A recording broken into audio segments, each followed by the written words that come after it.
காட்டில் சிங்கம் ஒன்று மிகுந்த கர்வத்துடன் நானே ராஜாக்களின் ராஜா என்ற பெருமிதத்தில் இருந்தது. அப்பொழுது ஒரு பன்றியை பார்த்து சிங்கம், இந்த காட்டின் ராஜா யார் என கேட்டது. பன்றியும் பயந்து நீங்கள்தான் ராஜா என்றது. சிங்கத்திற்கு ஒரே மகிழ்ச்சி. அடுத்து அந்த வழியாக ஒரு மான் வந்தது. மானிடமும் அதே கேள்வியை கேட்க மானும் நீங்கள்தான் என்றது. சிங்கத்திற்கு மேலும் குஷி ஆகிவிட்டது. அப்பொழுது அந்த பக்கம் யானை ஒன்று வந்தது. யானையிடமும் அதே கேள்வியை கேட்டது சிங்கம். யானை பதில் ஏதும் கூறாமல் மௌனமாக கடந்து சென்றது. மீண்டும் யானையை வழிமறித்து இந்த காட்டின் ராஜா யார் என சிங்கம் கேட்க யானை மீண்டும் மௌனமாய் கடந்து சென்றது. கோபமுற்ற சிங்கம் மீண்டும் யானையை வழிமறித்தது. இந்த முறை யானை தனது தும்பிக்கையால் சிங்கத்தை சுழற்றி தரையில் ஓங்கி அடித்தது.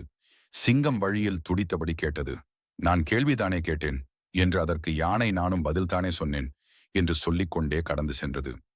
நாம் வெற்றி பெற்று விடுவோம் என்று சொல்லிக்கொண்டே இருந்தால் போதாது, வெற்றி பெற்று காட்ட வேண்டும். அப்பொழுதுதான் இந்த உலகம் நம்பும். இந்த கதை உங்களுக்கு பிடிச்சிருந்தா லைக் பண்ணுங்க, சப்ஸ்கிரைப் பண்ணுங்க.